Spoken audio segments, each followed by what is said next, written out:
husbands with respect, high and low alike. The proposal was approved by the king and the ministers, and the king did as Memucan proposed. Dispatches were sent to all the provinces of the king, to every province in its own script, and to every nation in its own language, that every man should wield authority in his home and speak the language of his own people. Chapter 2. Some time afterward, when the anger of King Ahasuerus subsided, he thought of Vashti and what she had done and what had been decreed against her. The king's servants who attended him said, "Let beautiful young virgins be sought out for your majesty.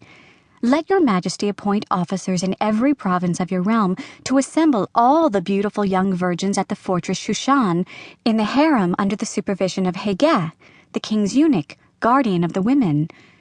Let them be provided with their cosmetics, and let the maiden who pleases your majesty be queen instead of Vashti." The proposal pleased the king, and he acted upon it. In the fortress Shushan lived a Jew by the name of Mordecai, son of Yair, son of Shimei, son of Kish, a Benjaminite. Kish had been exiled from Jerusalem in the group that was carried into exile along with King Jeconiah of Judah, which had been driven into exile by King Nebuchadnezzar of Babylon. He was foster father to Hadassah, that is, Esther, his uncle's daughter, for she had neither father nor mother. The maiden was shapely and beautiful, and when her father and mother died, Mordecai adopted her as his own daughter. When the king's order and edict was proclaimed, and when many girls were assembled in the fortress Shushan under the supervision of Haggai, Esther too was taken into the king's palace under the supervision of Haggai, guardian of the women. The girl pleased him and won his favor, and he hastened to furnish her with her cosmetics and her rations, as well as with the 7 maids who were her due from the king's palace, and he treated her and her maids with special kindness in the harem. Esther did not reveal her people or her kindred, for Mordecai had told her not to reveal it. Every single day, Mordecai would walk about in front of the court of the harem to learn how Esther was faring and what was happening to her. When each girl's turn came to go to King Ahasuerus at the end of the 12 months' treatment prescribed for women, for that was the period spent on beautifying them, 6 months with oil of myrrh and 6 months with perfumes and women's cosmetics, and it was after that the girl would go to the king. Whatever she asked for would be given to her to take with her from the harem to the king's palace. She would go in the evening and leave in the morning for a second harem in charge of Shaashgaz, the king's eunuch, guardian of the concubines. She would not go again to the king unless the king wanted her, when she would be summoned by name.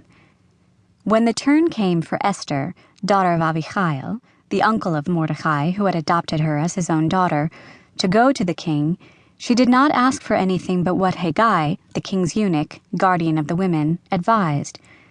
Yet Esther won the admiration of all who saw her. Esther was taken to King Ahasuerus in his royal palace in the 10th month, which is the month of Tevet, in the 7th year of his reign. The king loved Esther more than all the other women, and she won his grace and favor more than all the virgins. So he set a royal diadem on her head and made her queen instead of Vashti. The king gave a great banquet for all his officials and courtiers, the banquet of Esther.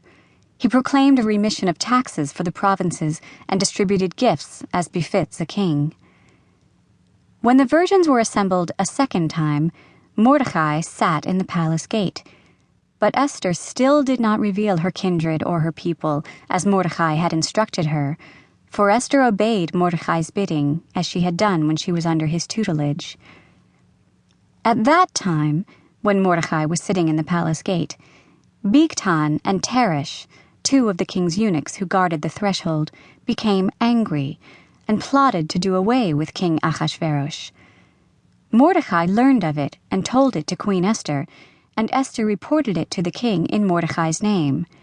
The matter was investigated and found to be so, and the 2 were impaled on stakes. This was recorded in the Book of Annals at the instance of the king. Chapter 3. Some time afterward, King Ahasuerus promoted